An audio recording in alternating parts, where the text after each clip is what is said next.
Bom dia a todos, queridos e queridas, companheiros e companheiras de jornada rumo à luz, rumo à ascensão espiritual e planetária, tudo bem? Então, hoje é segunda-feira, dia 6 de fevereiro de 2023 e nós vamos juntos dar continuidade aqui ao nosso trabalho de jornada de cura da criança interior, através dos ensinamentos de um curso em milagres.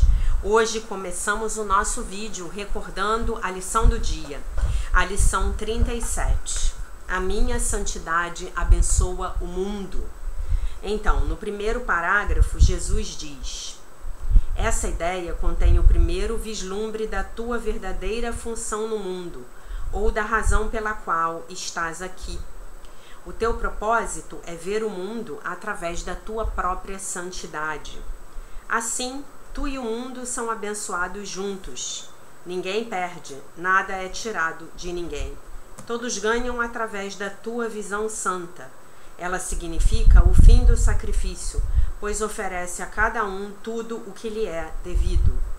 E todas as coisas lhe são devidas, porque esse é o direito que recebeu ao nascer como um filho de Deus.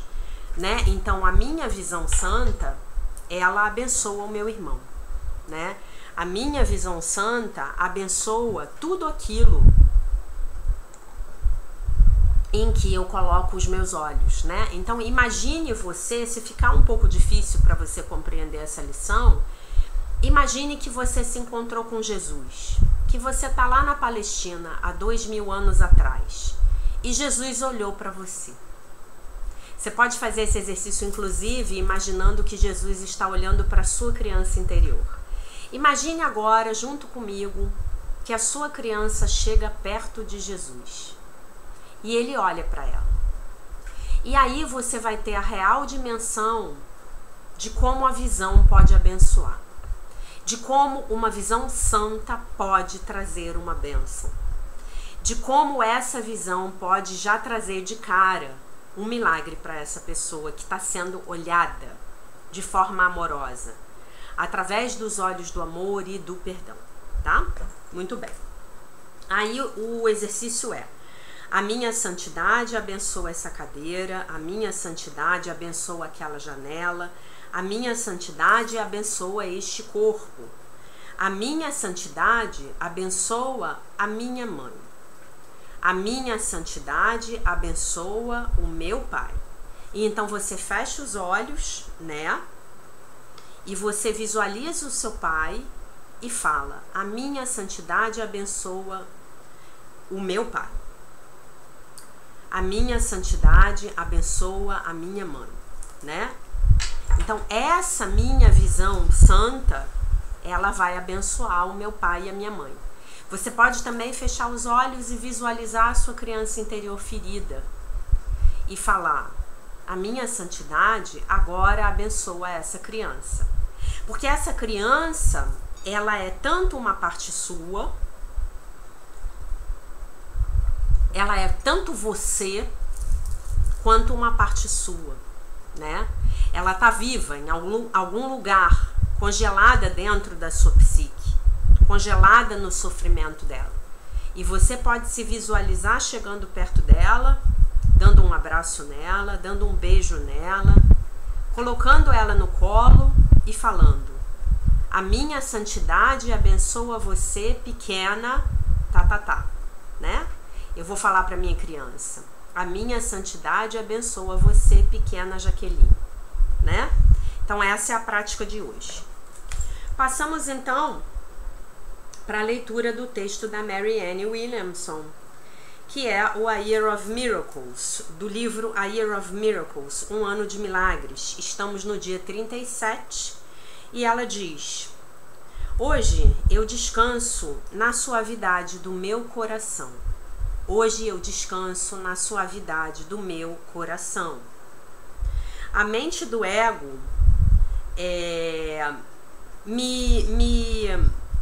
me leva, faz com que eu me extravie, com que eu me perca do meu caminho para atitudes arrogantes e ares pomposos. De fato, é o meu eu espiritual, meu self espiritual, meu self humilde, que faz com que eu brilhe e convoca o meu bem. No meu lugar humilde, eu sou forte, porque o poder de Deus que pode então se mover através de mim.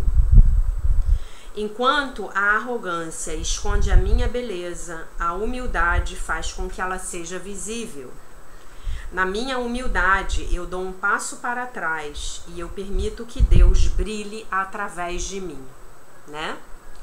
É a história da grandeza do ego com a grandiosidade do espírito, né? Então, os grandes mestres, eles têm o quê? Grandiosidade. Porque estão conectados aos seus seres verdadeiros. E quando eu me conecto com o meu ser verdadeiro, com o meu eu verdadeiro, eu sou humilde. Eu coloquei o ego de lado. Senão eu não poderia me conectar, né? Muito bem. A oração. Hoje eu descanso dentro da suavidade do meu coração. E nesse lugar eu sou elevado. O universo registra o poder dentro de mim. Enquanto eu dou todo o poder a Deus. Esse é um belo texto, né, gente? Antes de passar para a nossa leitura, eu quero fazer um comentário sobre ele. Tem um filme da série Guerra nas Estrelas, que, se eu não estou enganada, é o primeiro filme da primeira parte da trilogia, que na verdade aconteceu em segundo lugar, né? Que vai contar a história do nosso querido Darth Vader, né? Que o papel dele no cinema é feito por aquele homem lindo, o Hayden Christensen, né?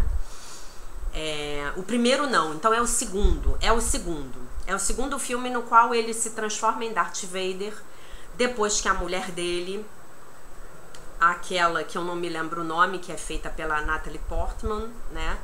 Que ela morre lá depois de dar à luz aos bebês gêmeos, o Luke e a Leia. E aí tem uma cena nesse filme que é muito interessante. Eu vou ver se eu encontro essa cena e coloco para vocês no Telegram. Nessa cena, o mestre Yoda tá conversando com alguém. Eu não me lembro se é com ele, tá? Se é com ele, Anakin Skywalker, antes de se transformar em Darth Vader. Mas o mestre Yoda fala uma frase que é emblemática e que é totalmente um curso em milagres. Então ele diz alguma coisa do tipo: quando você está no lado negro da força, você é muito mais poderoso. Olha só o que ele fala. Eu não sei se ele fala essa frase, mas ele fala algo com esse sentido. Quando alguém está no lado negro da força, ele é mais poderoso, tá? Por quê, gente? Por quê? E aí a gente tem que entender que existe esse poder, mas que é o poder falso, não é o poder verdadeiro. Por quê? Porque quando a gente está no lado negro da força, né? E o Anakin Skywalker, ele era o tempo todo, ele era advertido pelos mestres dele para que ele não sucumbisse ao lado negro da força, porque ele era muito poderoso, a força era muito poderosa nele. Vocês se lembram lá quando o Obi-Wan vai fazer com ele o teste lá das partículas de luz lá e vê que tinha uma quantidade absurda, que ele realmente, a força estava com ele, né? E ele é advertido o tempo inteiro que ele não sucumbisse para o lado negro da força. O que é o lado negro da força? É o ego, né? É eu achar que eu sou especial, é o ego. E por que no ego a gente tem mais poder? Esse poder entre aspas. Porque quando a gente está no ego, a gente busca exercer o controle. E muitas vezes, através da força, nós vamos buscar fazer com que as coisas sejam do jeito que nós queremos que elas sejam. Nós não nos abrimos para fluir com a vida. Nós não convocamos esse poder superior, esse Deus infinito, amantíssimo. Nós não entregamos a nossa vida e a nossa vontade nas mãos desse Deus. A gente fala, não, isso aqui vai ser do meu jeito. E em muitas circunstâncias da vida, talvez até durante muitos anos ou muitas décadas, nós conseguimos que as coisas sejam do nosso jeito. Nós, eventualmente, pagamos um preço muito alto por isso, né? Mas as coisas saem do jeito que a gente quer, não é? E aí a gente controla tudo, a gente manipula tudo, a gente faz tudo, a gente resolve tudo, a gente bota isso aqui do lado direito, do lado esquerdo, isso aqui do lado direito, eu faço, eu aconteço, eu prendo e arrebento, não é? A gente não flui. Então esse é o paradoxo. Mas o que a Marianne está dizendo aqui é que, na verdade, quando eu dou um passo para trás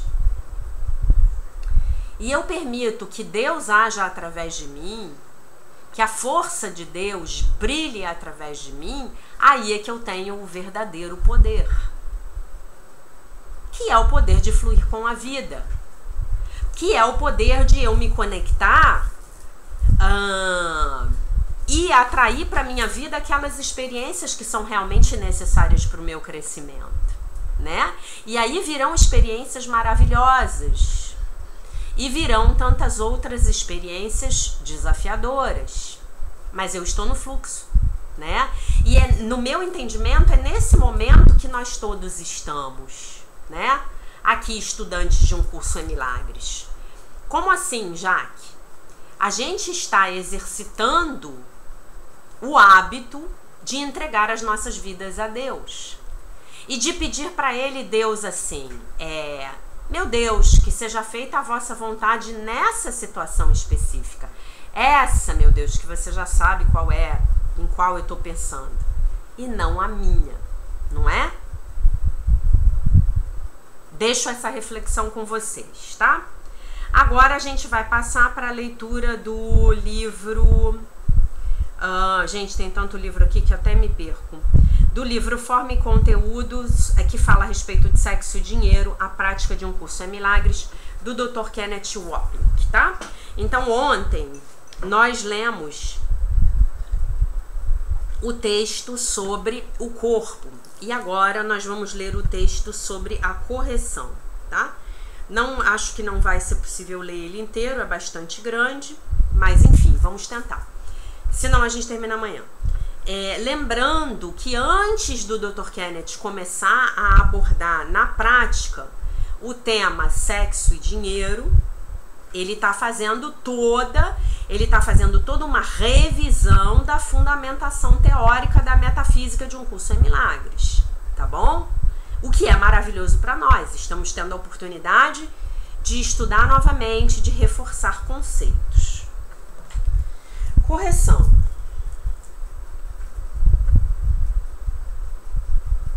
A correção. O Divino Espírito Santo nos diz que a forma do erro não é o que faz dele um erro. Se o que a forma esconde é um erro, então a forma não pode impedir a correção. Aí lá vem ele. O problema não é a forma, mas o uso que nós fizemos da forma. O conteúdo, o que significa o propósito de erigirmos uma cortina de fumaça, de modo que nós nunca vejamos o problema real, que é a parte das nossas mentes que escolhe o ego em vez de escolher o Espírito Santo.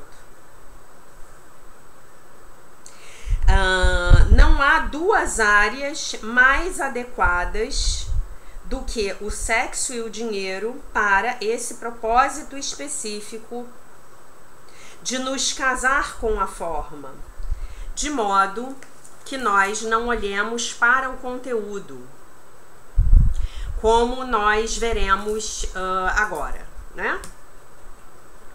A seguinte passagem do texto, a razão e as formas do erro, resume perfeitamente o propósito do ego para o corpo,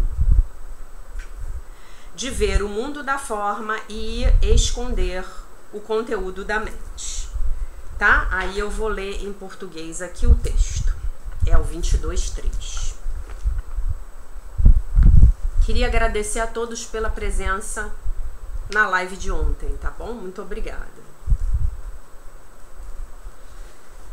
22:3:5.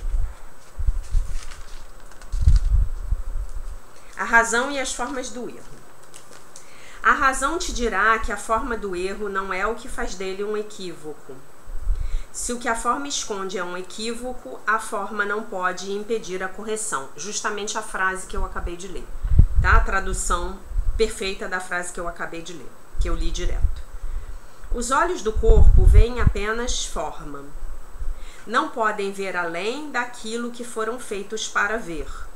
Os olhos do corpo não podem ver além do holograma, porque eles foram feitos para ver o holograma, tá? A Matrix. E foram feitos para olhar para o erro e não para ver o que vem depois. A sua percepção é de fato estranha, pois só podem ver ilusões. Estão impossibilitados de olhar além do bloco de granito do pecado e param na forma exterior do nada. Para essa forma distorcida de visão, o exterior de todas as coisas, a parede que está entre tu e a verdade, é totalmente verdadeira. Entretanto, como é possível que a vista que estaca diante do nada, como se o nada fosse uma sólida muralha, veja verdadeiramente? Ela é retida pela forma, tendo sido feita para assegurar que nenhuma outra coisa, senão a forma, seja percebida. E aqui o 6, 8.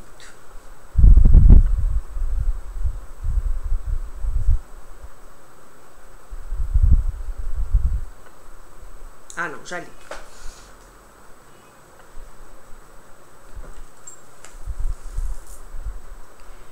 Essa é apenas uma entre dúzias de passagens ao longo de Um Curso em Milagres que explicam como o corpo foi feito para ver sem ver, escutar sem escutar, pensar sem pensar. E aqui ele está falando dos nossos atributos corporais, né? Então, o sentido da visão, o sentido da audição, as funções cerebrais, né? Portanto, os olhos não veem, os ouvidos não escutam e os cérebros não pensam, porque eles foram feitos para perceber apenas o que o ego contou a eles, falou para que eles percebessem, né? E para pensar apenas naquilo que eles foram programados para pensar: separação, pecado e culpa. Em outras palavras, para olhar para o erro da forma e para não vê-lo além na mente, né? Que é o correto. Então a forma foi a maneira que o ego escolheu para nos esconder o conteúdo.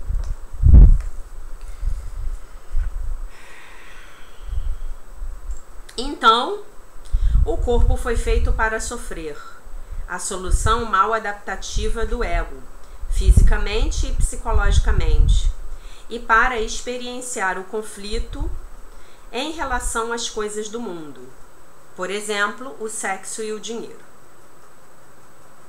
O princípio do ego aqui é que quanto mais a forma induzir a culpa e for aterrorizante, menos provavelmente nós nos moveremos para a mente, onde o Espírito Santo expõe o propósito do mundo de ser a fonte da culpa e do medo. Então, quanto mais a gente viver num mundo aterrorizante, menos a gente vai querer ir buscar a solução na mente, né? Porque nós vamos estar aterrorizados durante todo o tempo, tentando assegurar a sobrevivência e o bem-estar dos nossos corpos. Correto? Só que ele é muito feliz no truque dele, de nos esconder o fato de que o problema está verdadeiramente na mente, em nossas mentes, né?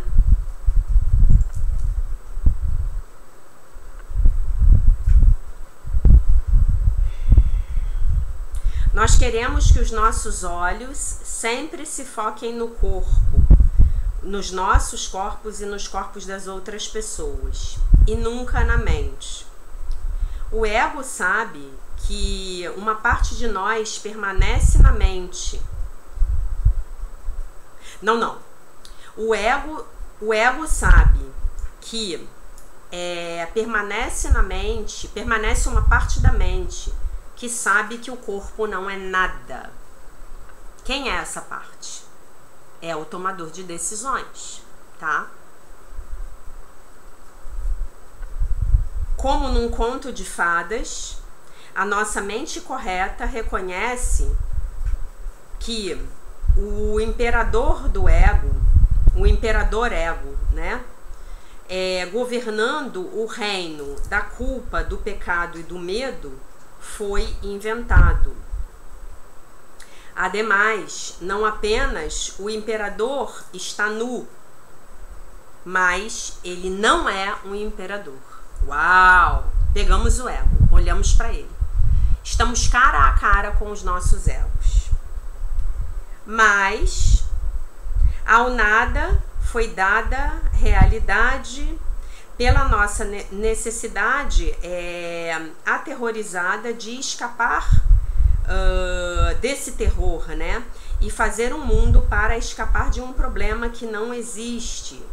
E então, criar problemas corporais para completar o escudo de defesa contra o poder do tomador de decisões da mente.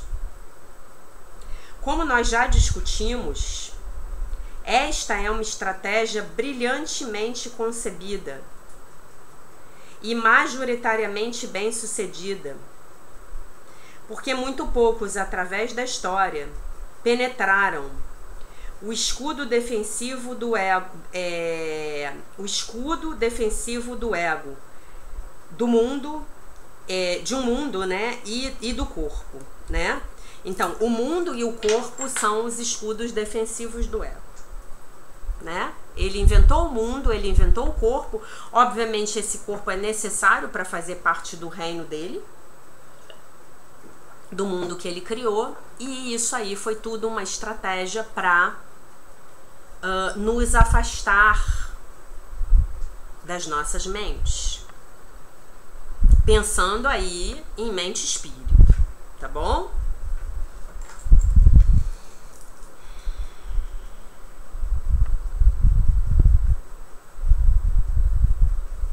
Nós ainda acreditamos que há alguma coisa lá fora a ser ultrapassada, problemas que têm que ser confrontados. Entretanto, o único problema a ser resolvido é o equívoco de acreditar que há um mundo e um corpo, que são a causa da dor e do sofrimento. Nós sabemos que a percepção mente, porque ela para na forma e não vai além da forma para a mente.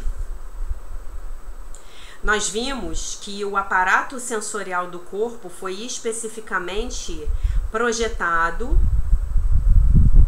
para ver apenas o que é externo, né? Perceber apenas o que é externo. E é por essa razão que nós não devemos nunca confiar naquilo que ele reporta, os nossos 5 sentidos, o nosso aparato sensorial. Nós precisamos reconhecer que tudo aqui é percepção da forma, porque, de novo, o corpo foi feito para esconder o conteúdo da mente de culpa, que em si mesmo foi feito para esconder o verdadeiro conteúdo do poder da mente de escolher. Dentro do sonho, o nosso único autoconceito é aquele da tomada de decisão, do tomador de decisões, perdão. O poder para escolher o ego ou o Espírito Santo. Consequentemente, a razão do Espírito Santo, o pensamento da mente correta, tem outro propósito para o corpo, que é ser uma sala de aula na qual nós aprendemos a diferenciar entre a forma e o conteúdo, entre a ilusão e a verdade. Retornando à sessão A Razão e a Forma do Erro, nós lemos. Então ele vai ler o 3.7. Só os equívocos têm formas diferentes e assim podem enganar. Podes mudar a forma porque ela não é verdadeira. Ela não poderia ser realidade porque pode ser mudada. A razão te dirá que se a forma não é realidade, tem que ser uma ilusão e não existe para ser vista. E se tua vez não podes deixar de estar enganado, pois estás vendo o que não pode ser real como se o fosse. O que não pode ver além do que não existe, não pode deixar de ser uma percepção distorcida, e tem que perceber ilusões como a verdade. Nesse caso, poderia tal coisa reconhecer a verdade? O conteúdo de um curso em milagres é o sistema de pensamento da mente certa, da razão do Divino Espírito Santo. Quer dizer, a razão, o modo de o Espírito Santo raciocinar, tá? E é o perdão que corrige o sistema de pensamento equivocado do ego de culpa e ódio. O que quer que o ego tenha feito para reforçar a crença na ilusão da sua própria existência, Jesus utiliza isso como um meio de desfazê-lo, né? Então, o que quer que o ego faça, né? O ego tem uma caixinha de ferramentas, tá? Lá, chave de fenda, alicate, prego, parafuso. O Divino Espírito Santo pega as ferramentas do ego, os malfeitos do ego, as histórias do ego, tudo que o ego fizer, o Espírito Santo pega, utiliza para os próprios propósitos dele, que na verdade são um único propósito, que é o desfazer do ego. Olha como o Divino Espírito Santo é sagaz. E esse será o foco da nossa discussão sobre o sexo e o dinheiro. Uma vez que o mundo dos corpos foi feito para servir ao propósito não santo de manter a memória de Deus longe do nosso tomador de decisões, o mundo então se torna neutro, capaz de servir aos propósitos da mente errada do ego, de nos manter adormecidos, ou aos propósitos da mente certa do Espírito Santo de nos despertar. Isso significa que os nossos corpos podem agora se tornar expressões comportamentais da mente que está subjacente ao sistema de pensamento. A mente, ao sistema de pensamento que está subjacente à mente. Quer dizer, a qual sistema de pensamento você está dando ouvidos? Ao do ego, ao do Espírito Santo, tá? Então, o seu corpo e o seu dinheiro servirão ao propósito do professor que você escolher. Que leciona uma matéria chamada ou sistema de pensamento do ego ou sistema de pensamento do Espírito Santo, tá? E aí vai ser ou expressar amor, ódio ou amor, conflito ou união. A razão ou a visão significa que nós olhamos para o mundo de cima do campo de batalha, isto é, a mente. O único jeito são de olhar para qualquer coisa neste mundo. Olha, essa frase é muito importante. Então só tem um jeito são de eu olhar para qualquer coisa neste mundo. Eu tenho que olhar para ela de cima, a partir de uma perspectiva de compreensão mais elevada, a partir de um nível de consciência mais elevado. Aí ela vai fazer sentido. E aí ela vai me ensinar algo, né? Então vamos pegar a desgraça mais recente, né? Acabou de acontecer uma desgraça na Turquia, né? Um terremoto lá. Até o momento que eu olhei, mais de 1.800 pessoas já tinham sido dadas como mortas. Como é que eu posso olhar para algo assim e encontrar um sentido? Se eu tô no nível do ego, Deus é um miserável desgraçado. Por que ele faz isso com as pessoas, né? Não tem sentido. É um mundo sem sentido. É um mundo sem significado. Se eu olho de um local acima, aí eu posso pedir ao Divino Espírito Santo para me mostrar o significado desse evento. E com certeza eu vou receber essa resposta, tá bom?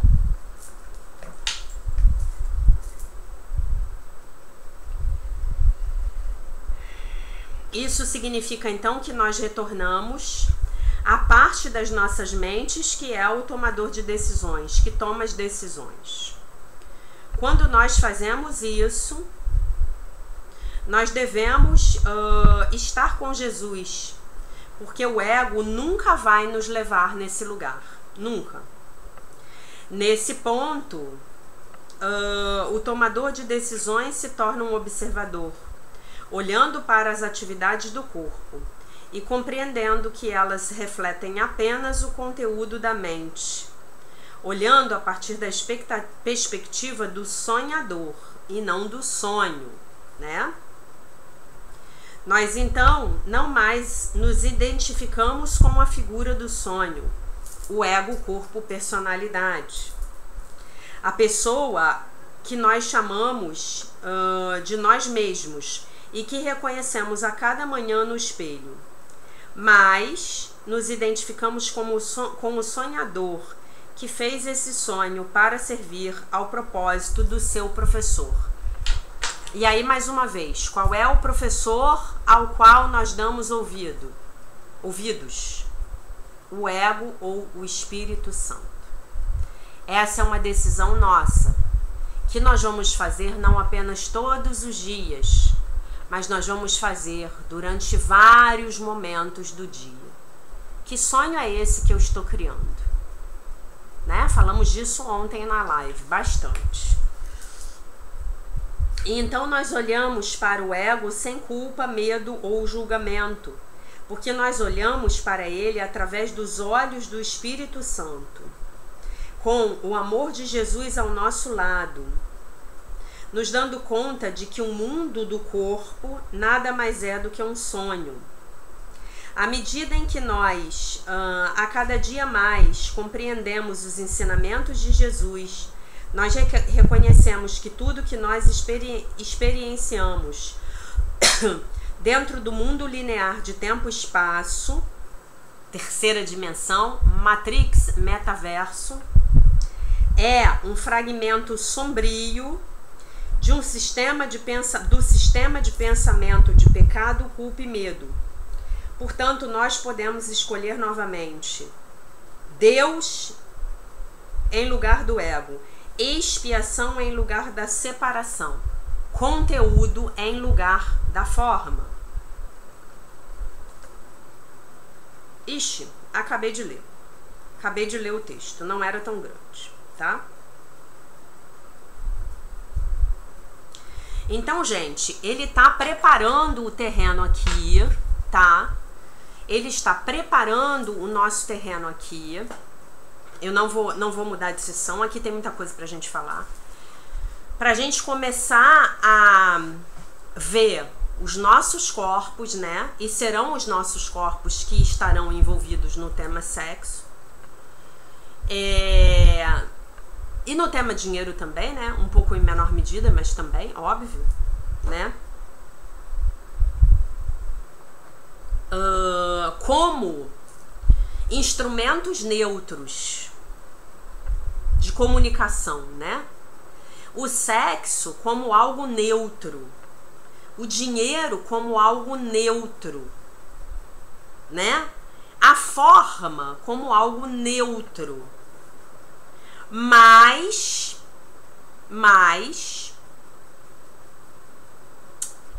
essa neutralidade, em algum momento, nós, os tomadores de decisão, em algum momento nós vamos fazer uma opção sobre qual propósito daremos a cada uma dessas áreas das nossas vidas, né? Então, qual é o propósito que eu estou dando ao dinheiro na minha vida? Qual é o propósito que eu estou dando ao sexo na minha vida, né?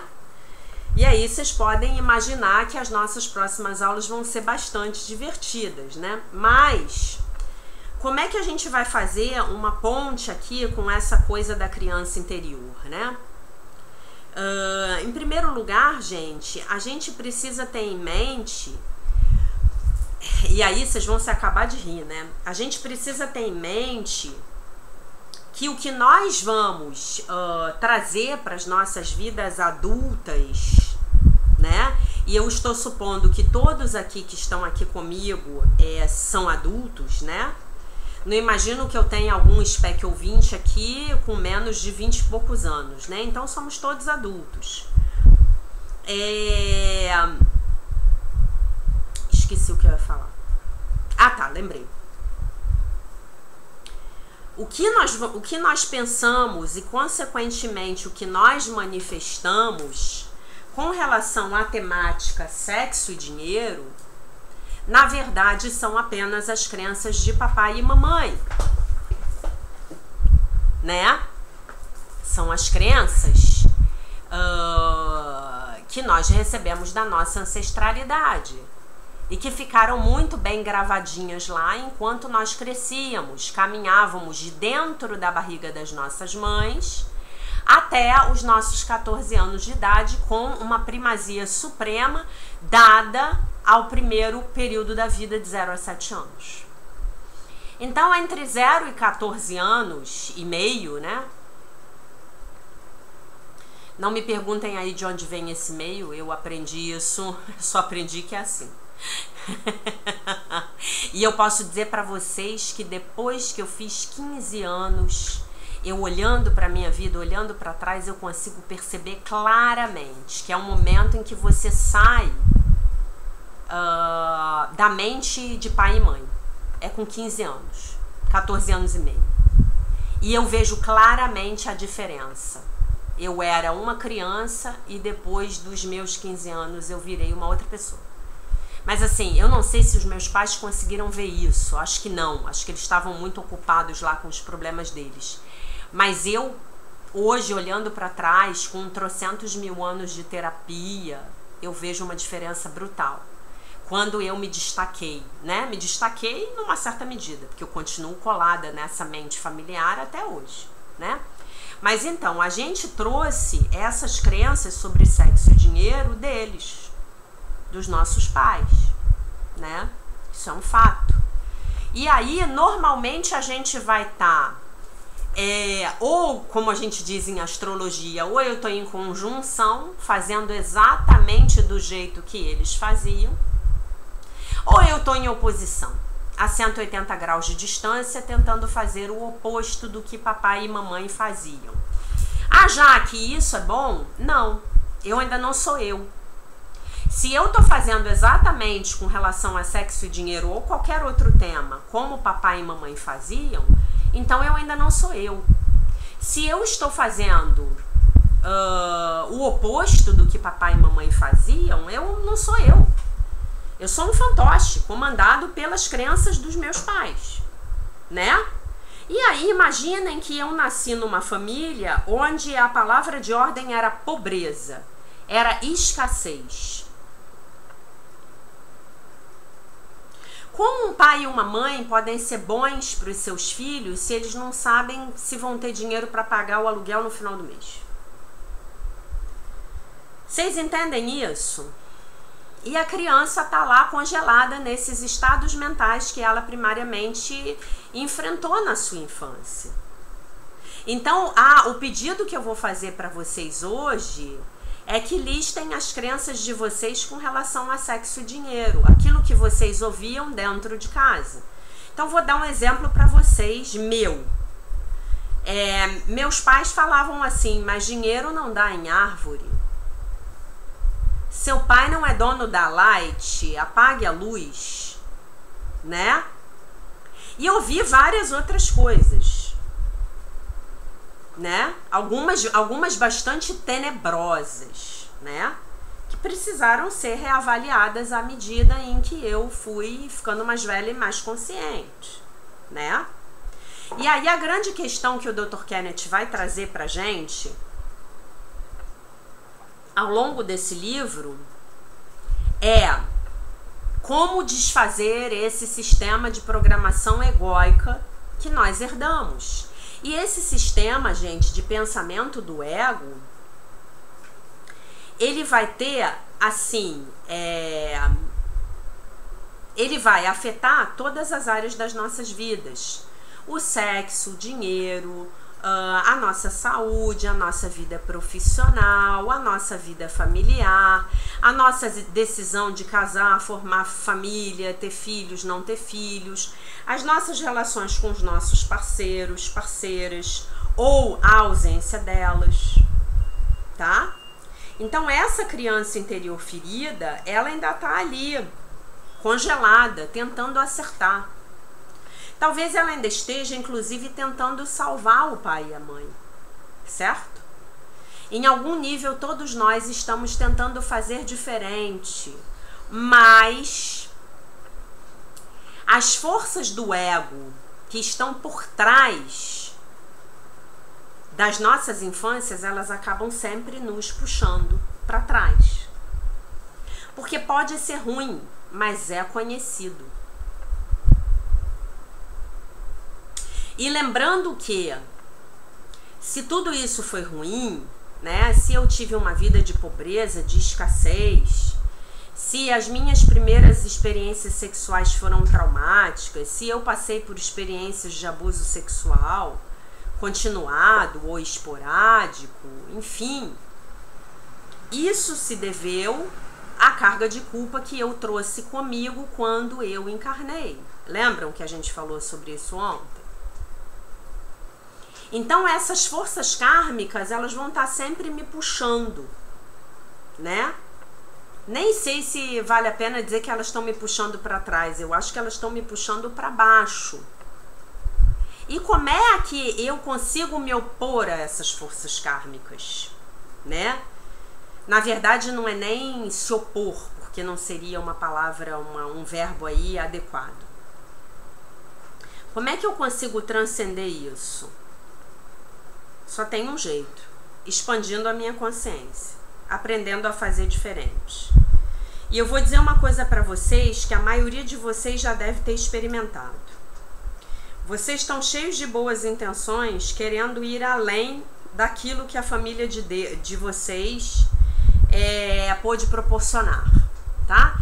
Então vamos supor, você nasceu, teve uma infância muito pobre e você está tentando ir além dessa pobreza. Você está estudando, você está se preparando, você está montando a sua própria empresa e você vai lá, nada e morre na praia. Você vai lá, nada e morre na praia. E vocês vão ver que muitas vezes, os próprios familiares de vocês não irão desejar o sucesso de vocês. Por quê? Porque eles são ruins? Não. Não, porque o ego deles não deixa que eles saiam do lugar. Então, para você poder continuar pertencendo ao sistema familiar, né? O pertencimento é uma das 3 leis fundamentais do amor, segundo o Bert Hellinger, da constelação familiar. Uma é o pertencimento, a outra são as ordens do amor e a terceira é o equilíbrio entre o dar e o receber nas relações, né?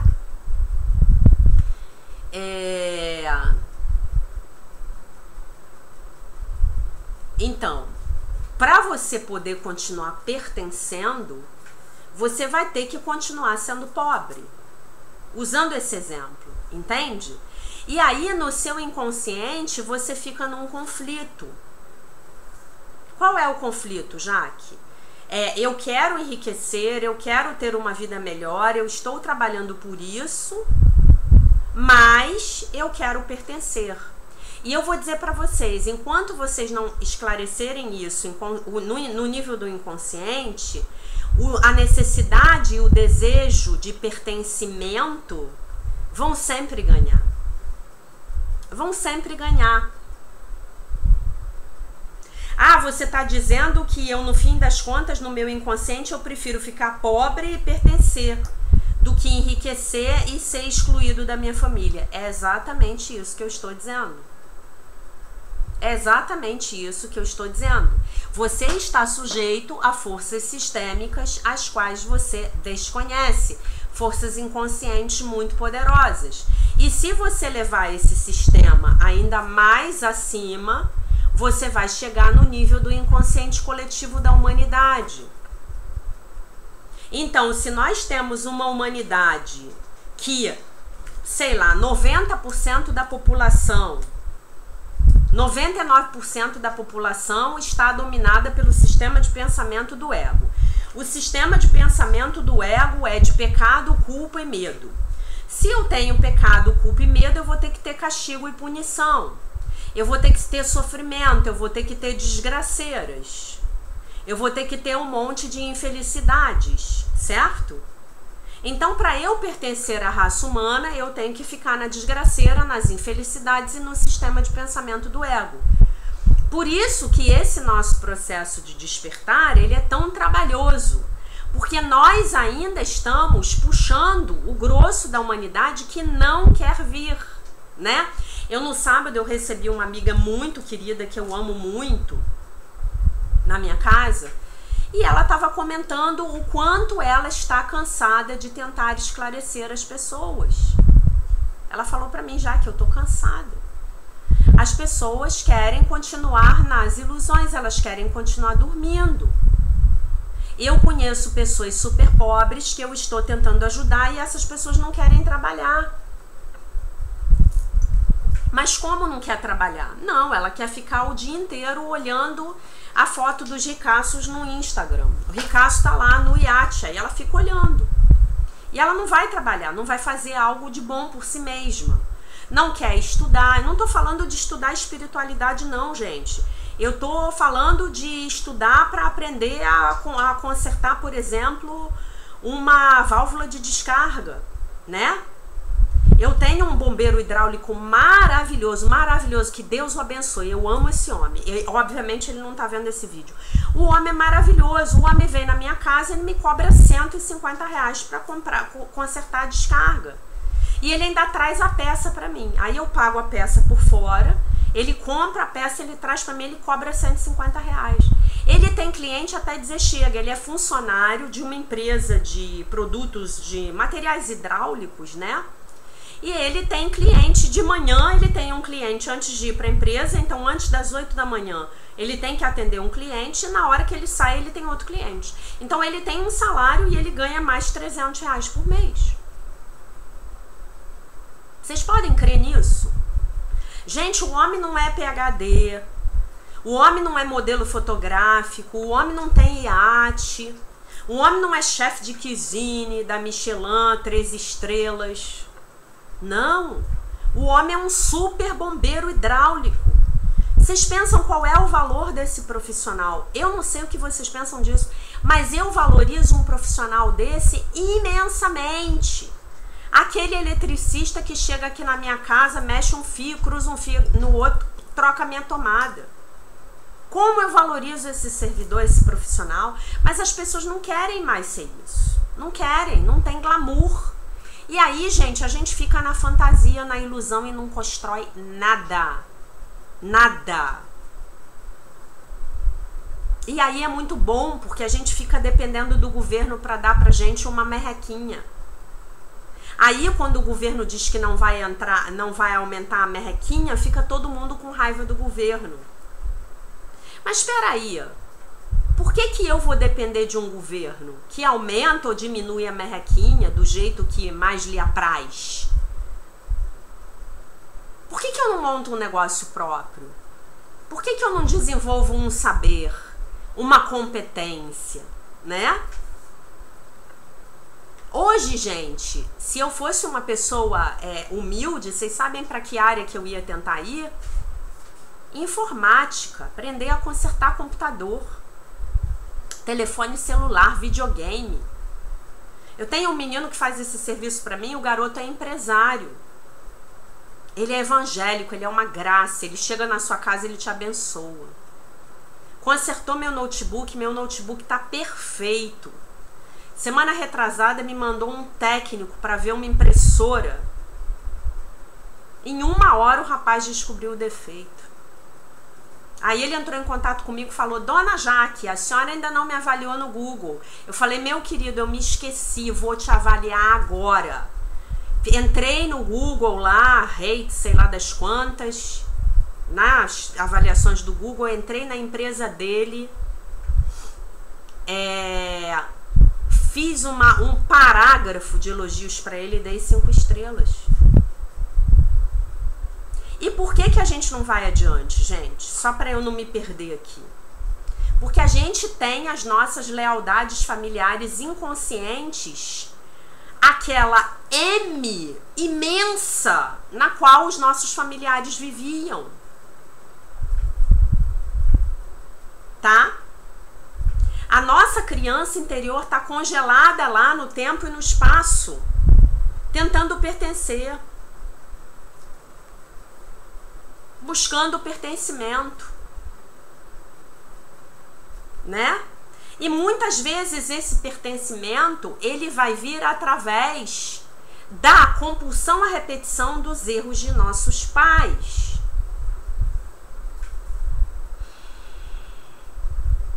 E é aí que entra a nossa jornada de cura. É aí que eu preciso tomar posse, identificar as crenças que eu tenho, principalmente as ruins, sobre sexo e sobre dinheiro.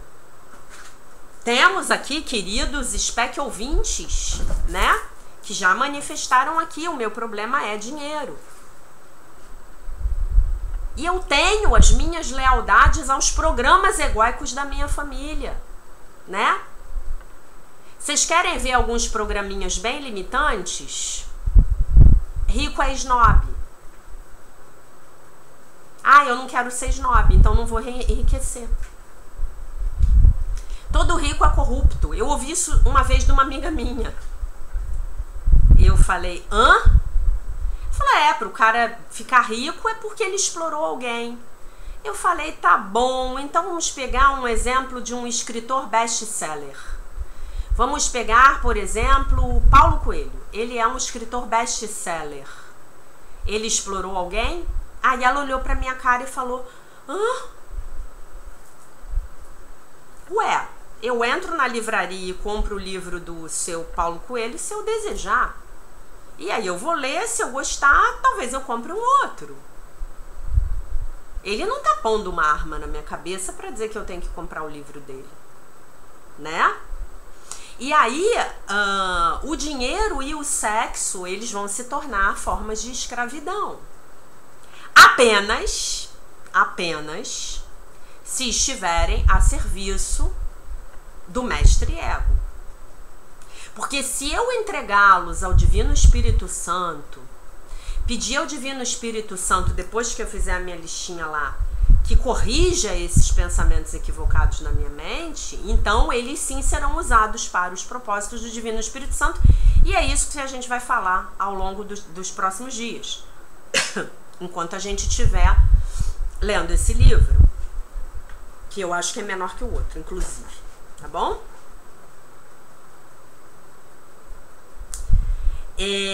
Lembrando que subjacente a todas essas crenças negativas, em especial, e aí nesse sentido o Dr. Kenneth é fantástico, porque ele vai nos 2 pontos nevrálgicos da humanidade: sexo e dinheiro, não é?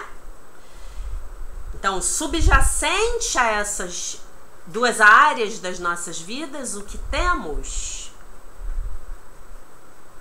Temos o comando, a mão forte do ego. Então, o que a gente tem? Pecado, culpa e medo. Pecado, culpa e medo. Desafio a um de vocês que não tenha ouvido quando pequena, que sexo é pecado. Se você não ouviu, escreve pra mim, me manda um comentário. Eu me lembro que quando eu era adolescente, a minha tia-avó, coitadinha, que Deus a tenha, mas que era um ser de uma ignorância profunda, ela num almoço em Juiz de Fora, a família da minha mãe era de Juiz de Fora, é de Juiz de Fora, né? Ela soltou a seguinte pérola: eu adolescente, eu era cheia de certezas, tá? Eu era a dona da verdade, eu adolescente. Eu me lembro a roupa que eu tava vestida quando eu ouvi isso. E eu me lembro, sabe por que eu me lembro da roupa? Porque eu tinha ido abraçar as galinhas. Tinha umas galinhas que botavam ovo lá na casa dela. E o meu tio-avô, quando a gente tava lá, ele me levava lá pra ver as galinhas. E eu, como sou maluca com bicho, eu pegava as galinhas, abraçava, beijava. E aí a galinha me sujou toda de terra e eu me lembro da camiseta que eu tava vestindo no dia. Ela soltou a seguinte pérola, falando lá da vizinha: fulano fez mal à moça. Eu ouvi aquilo, não entendi lhufas. Não perguntei pra minha mãe, não perguntei pra ela. Óbvio, não tinha diálogo. Fulano fez mal à moça. Aí depois, anos depois, eu fui descobrir qual era o significado daquilo. E eu fiquei pensando com os meus botões, porque aquilo era dito que fulano tinha feito mal à moça. Então esse foi o meu equivalente de ouvir que sexo é pecado. Esse foi o meu equivalente, tá? Mas a gente vai ter tempo aí para expandir essa ideia. O dever de casa de vocês hoje, já estamos com 57 minutos de vídeo. O dever de casa de vocês hoje é que façam uma lista, 2 listas. Uma sobre crenças de sexo e outra sobre crenças de dinheiro, tá? A gente vai começar a soltar isso aí, tá bom? E lembrem-se, subjacente a essas crenças está lá a tríade ímpia: pecado, culpa e medo, regendo tudo, tomando conta de tudo, tá? Distorcendo a realidade e sim, nos aproximando de situações que não nos servem, tá? Todos nós aqui já passamos por situações envolvendo esses 2 temas, sexo e dinheiro, que não nos serviram. Não é disso que eu estou falando. O que eu estou falando é que nós vamos precisar ressignificar essas crenças, olhando para elas a partir da visão crística, pedindo ao Divino Espírito Santo que corrija as nossas mentes com relação a elas, tá? Então, para a gente fechar o vídeo, a gente vai lembrar da lição: a minha santidade abençoa o mundo. A tua santidade é a salvação do mundo, a tua inocência.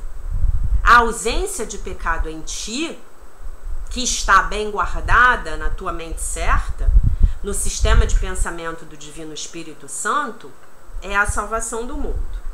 Ela te permite ensinar ao mundo que tu e ele são um só, não através de sermões ou de explicações, mas meramente através do teu quieto reconhecimento, das tuas atitudes, do teu ser, de que na tua santidade todas as coisas são abençoadas junto contigo. Então, a minha santidade abençoa o meu pai. A minha santidade abençoa a minha mãe. A minha santidade abençoa a minha criança interior. A minha santidade abençoa todos os meus antepassados. A minha santidade abençoa todas as minhas antepassadas. Estou enviando agora uma bênção para essa minha tia-avó. Enfim, meus queridos. Então, basicamente, essa é a prática que eu quero de vocês hoje, tá bom? Eu queria agradecer mais uma vez a vocês todos que estiveram comigo na live ontem. Eu hoje, atendendo aos pedidos de vocês, eu vou botar lá novamente o e-mail para o Pix, tá bom? Agradeço a todos aqueles que já fizeram Pix para mim. E vou colocar lá o e-mail para vocês, tá? Na descrição do vídeo. E vou tentar resolver essa história da câmera, microfone, aplicativo de gravação. Vou ver se eu consigo resolver essa semana. Tá bom, meus amores? Muito obrigada. Deixo vocês, então, com a paz de nosso Senhor Jesus Cristo. Um beijo imenso. E se Deus quiser, nós nos vemos novamente amanhã.